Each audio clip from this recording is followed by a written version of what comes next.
Sveiki visi, čia ir vėl su jumis Povilas. Šiandien šeštadienio rytas. Seniau skem 8, nes šiaip netaip įsiprašėm į traukinį, nes nebuvo jau bilieto. LTG, primenu, reikia daugiau dviračių vietų. Ir tryse važiuojam nuo Santakos iki keliautojų trobelės prie Rokiškio. Tai ilga diena laukia šiandien. 108 km žvyrais. Gal kaip nors atvažiuosim kažką, nežinau. Bus smagu. Koks geras.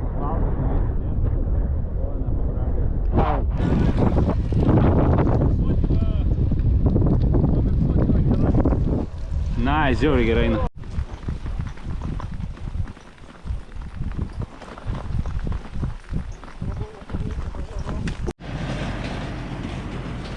Lygumų apžvalgos bokštas.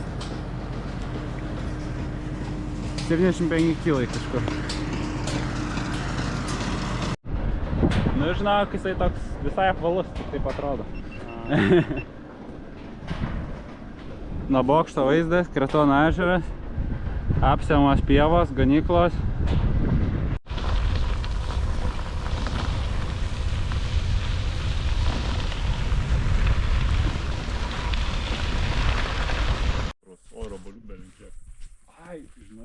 Atvarėm į Pelėdos trobelę.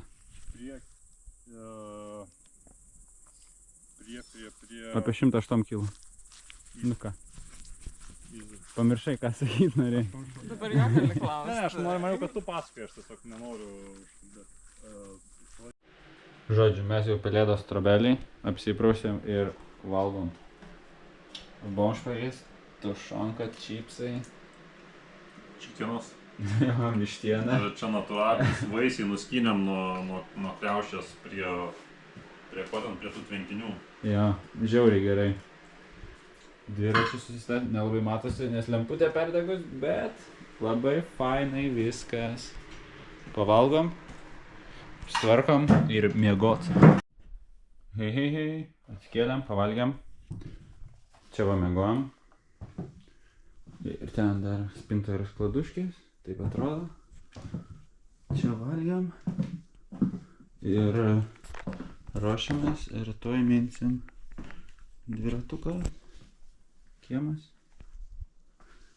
Ačiū. Tikrai faina vieta, rekomenduoju. Ir vėl galus įdažiu šitas taktą. Nu va, taip būna, kai tilto nebelieka. Kažkodėl tenka persinešti dviračius.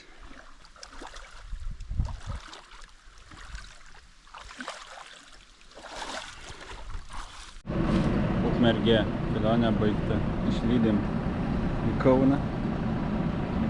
Ant karščio. Lauke 5 laipsnių. Atėjo